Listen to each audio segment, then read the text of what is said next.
I woke up that morning, just pretty much a normal day of going rock climbing. It was just me, my climbing coach, and I was rappelling down, and it's a scary rappel to do. That probably, made my head a little foggy. I don't really remember falling. I was on the ground, mountain rescue was all around me, and I knew that I had fallen and I was hurt bad.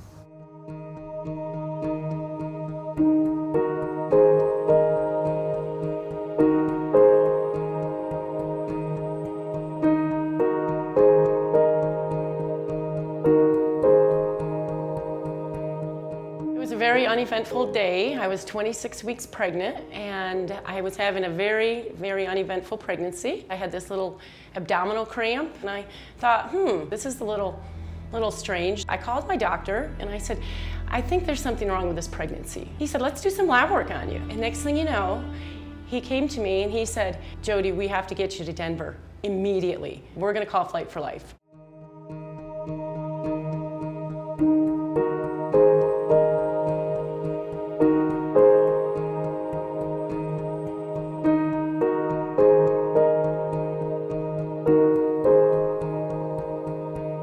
When the emergency crew arrived, they immediately took my son from the car, put him in an ambulance and took him away. It took a lot longer for me to be removed from the scene. We had an emergency phone call that I needed to take and had learned that she had been flown down to St. Anthony's at that point in time. I couldn't speak, but I could write.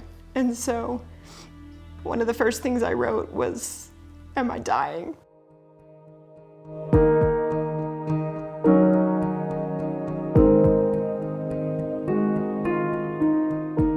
It didn't even seem believable that 1 second I was at the top of a 50-foot rock, half a second later I'm at the bottom of it. I remember hearing all around me as I was on the ground, like, he's got a broken ankle, he might have broken his back, and then I was in a helicopter, which was the best part because I knew that they were getting me to better care, better everything for my situation.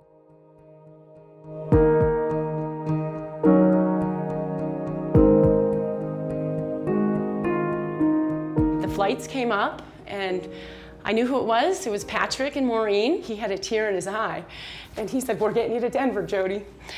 And Maureen said the same thing. When I got the call to pick up Jody Thompson, we had to take a moment just because it does become more difficult when it's somebody that you know. I got to Denver. I remember landing, knowing that that was the place I needed to be. They said, you know what, your baby does not have a very good chance of survival. We need to go, and we need to go now. They did do the C-section. I heard this little squeak, and I knew at that point he was gonna live.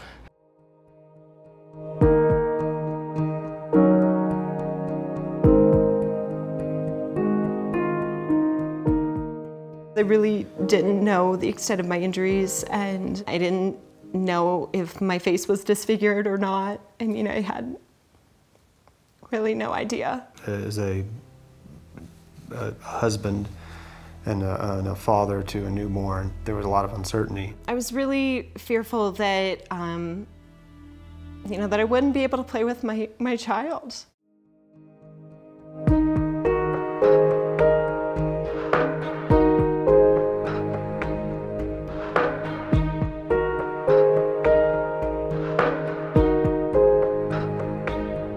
I can remember looking outside of the window of the helicopter and seeing, the valley below, and the fact that I was in good hands, on the way to a good place. Really, it made me feel secure. The Flight for Life team was fabulous. They were so compassionate that I just felt so comfortable knowing I was in great hands. Not only did they give us the initial ride, but they followed up with us in the hospital later. They saved Susan's life and enabled her to live the lifestyle that we live today.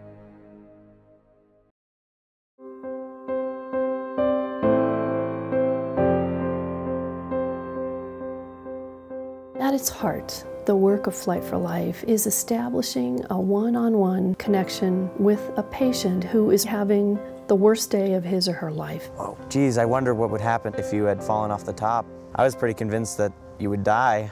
That's what I think about most, is my aircraft safe. So that every time they take off, they always come back to me.